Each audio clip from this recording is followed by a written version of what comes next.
Here we go. This is problem 1415. It's on page 599. And there's a figure that goes with this, so you should open up your book and look at it. A 50-pound block initially at rest is acted upon by a force P, which varies as shown. That's what the graph is all about. Knowing that the coefficients of friction between the block and the horizontal surface are static friction 50%, kinetic friction 40%, determine the time at which the block will A, start moving, and B, stop moving. Let me copy the graph up here so that we can discuss it. This is problem 14.15. The graph that they've given us looks like this. They've got time and the applied force P, which just looks like this. This is at 16 seconds, the peak occurs at 8 seconds, and the maximum magnitude of the force is what, 100 pounds? Yeah. This is in pounds force, and this time is in seconds. I'm going to switch markers, hoping that it'll show it best on the video. Okay, so there's a block. Sounds like the block must be sitting on some surface, because there's friction, and force P is applied to it. So what do you think? Why do they ask us when the block starts moving? Doesn't it just start moving here? Put a force on it. What do you think? Did I draw all the forces on that body? No. What did I miss? Friction. So there's a frictional force. They tell us the mass of the box. Yeah, it's a 50-pound box. So how big is the frictional force? It depends, right? If the box is not slipping, in other words, if the box is not moving, the force is 50% of the weight. In other words, this is 25 pounds. Let's put an S for static. Okay? The friction during the static time, when it's not moving, is at most at 25 pounds. Now, let's say that the force is actually right here at 0. How big is the friction? There's no applied force P. How big is the friction force? 0. 0. How do you know? Because remember the equation that says F equals mu N? Remember that equation? What's wrong? F is less than or equal to mu N. That's the way the equation was originally taught to you, right? In other words, this is the most that the friction could be. The friction starts off at 0. In fact, what I'd like to do is include a friction graph, because that's force applied to the thing as well, right? So the frictional force is going to be 0 when the applied force P is 0. As applied force P goes up, what happens to the friction force? Well, it has to go up too, right? To keep the thing from moving. So as the applied force P goes up, does the friction force stay larger than the applied force, less than, or the same? What do you think? You guys are getting away with not answering me. I have a couple of brave souls that say less than. Anyone want to vote for less than? Anyone want to vote for more than? Anyone want to vote for equal to? There are a few people that say equal. No one voted for less than. Did I get that?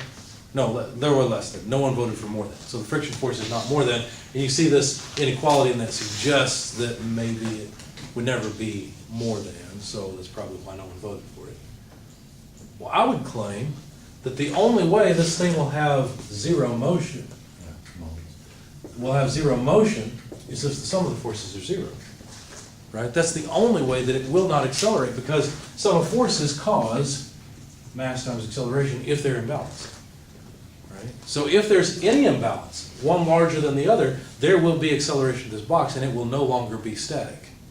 Therefore, they must be equal. Does that make sense? The friction force and the applied force P have to be exactly equal, otherwise the box is going to start moving. Now the friction can only give 25 pounds, and then that's it. Then it slips. So if we mark off quarters or so, that's about 25 pounds,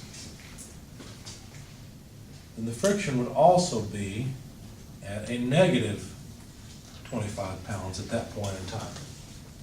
Does that make sense? It has to just follow the applied force P. They have to be equal and opposite. Otherwise, the box starts moving. Now, this friction will be able to hold the box still as long as the applied force P is less than or equal to 25 pounds. What happens when the applied force P goes above 25 pounds? It starts moving. What would the friction force go to? Decrease. It would decrease. Why would it decrease? Because it's turning into kinetic friction. Because now it's kinetic friction. Now there's slippage between the two. Anyone want to guess what the magnitude of that kinetic friction would be? The kinetic friction force? 20. Because it's 40% of the 50-pound load, right? So in the dynamic situation, in other words, when they're sliding, there's only 20 pounds of force. The sliding is going to occur right here, so the friction force is going to go down to 20 or negative 20 pounds because it's in the opposite direction. What would the friction force do as the applied force P increases? Stay the same. Does that seem strange? A lot of students get confused and they think that as a box slides, that somehow the kinetic friction actually increases. And that's what they think. The kinetic friction force increases. The reason you probably think that is because you know it's harder to push a box faster. And so you feel like there's more resistance. But what you're talking about there is a power thing. Because force times velocity is power. And yes, it takes more effort to push the box faster across the carpeted floor. Okay? Yes, that is true. But it's because you're pushing it at a higher velocity. So you're putting out more power. The force would be the same. Okay? Anyway, so now let's consider stopping. But before we do that, what does this area represent? Just forget the friction for just a second. What does all that area represent? Well, remember the equation that we've been working with in this chapter? This is the most important equation in this chapter. It looks like this. mv1 plus integral f dt equals mv, if I can make a decent v2. Now, I know you guys aren't particularly fond of integrals. That's okay.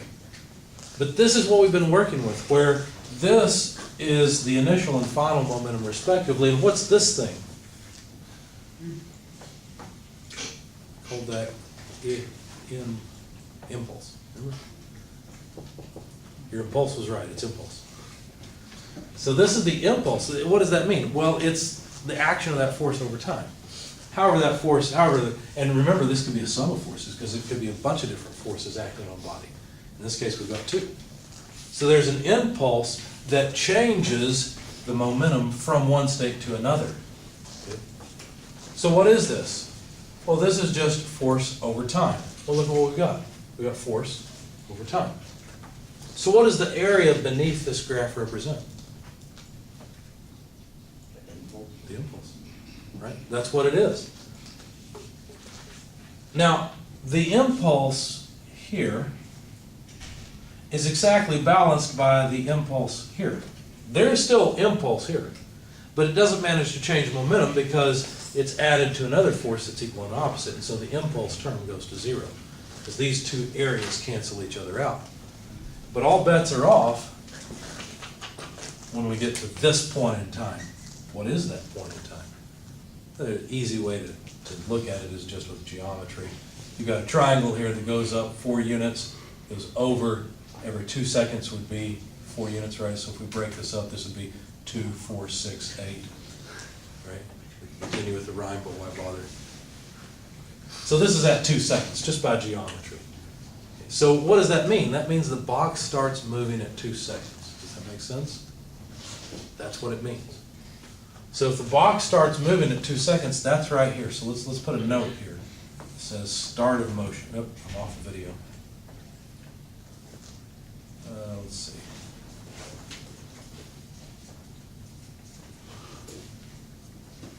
So that answers part A's question. When does it start moving? At 2 seconds. That's when it starts moving. Now, when does it stop? Your natural inclination is to say it stops at 16 seconds because that's where the graph ends. But that doesn't really make sense because this area, what does it represent? It represents impulse. It represents a change in momentum. And the way that these two balanced each other out so that we ended up with a zero velocity is the way that this area needs to balance out with this area to get the box to stop. But those two areas don't balance, do they? You can just see before you put any math on it that this is a bigger area than this. Even if my graph is pretty badly scaled, it's not that far off. So we're going to need a lot more area out here to balance this area up here. Does that make sense? Because that's the only way that the impulse will cancel out, and therefore our final momentum will be equal to the initial momentum, which is zero. We don't have to consider anything before 2 seconds if we don't want to, but we could. It wouldn't really matter, right? If the initial and final momentum are zero, so starts at rest, ends at rest, then the impulse must be zero. So basically we just need to balance out the upper and the lower area. So how do we do that? Well, we better figure out what the upper area is. So I'm going to make my life easy. What I'm going to do is just consider all of this area and balance that with all of this area. Do you see why I put that little triangle on there? I'm sorry. There we go.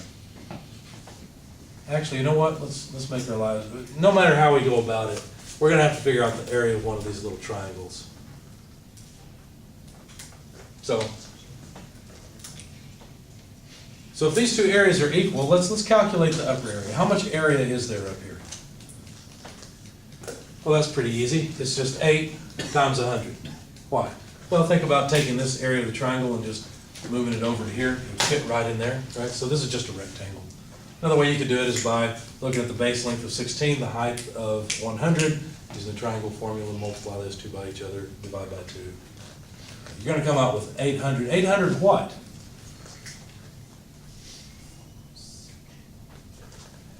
Pound/force seconds, right?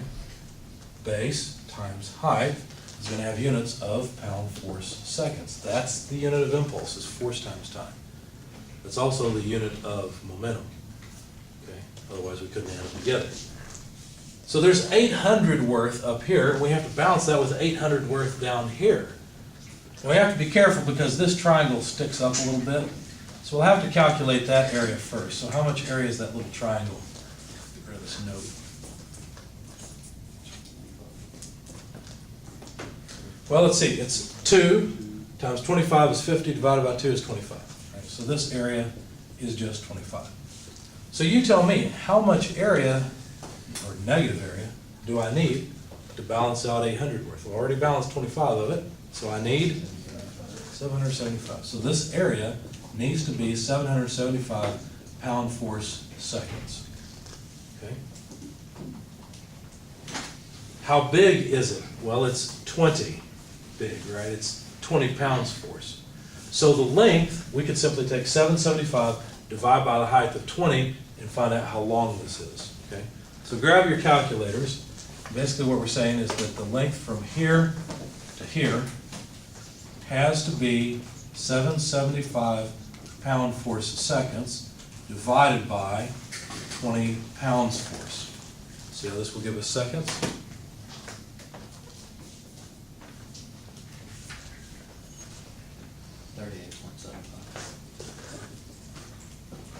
The 8 first. Let's try the 3 first. 38.75 seconds. Thank you. So when does the block start or stop moving?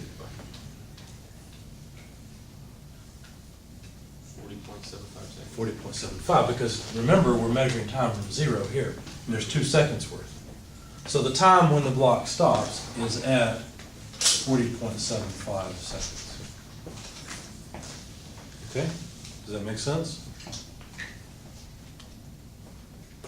Could we have used this equation? We did. We used it geometrically, right? All that an integral does is add up area under a curve. That's nothing more, nothing less. It's that simple. Okay? And areas under curves are really important. You can see an area under curve here that's really important. This area under curve represents the change in momentum, which is something we're interested in. Okay?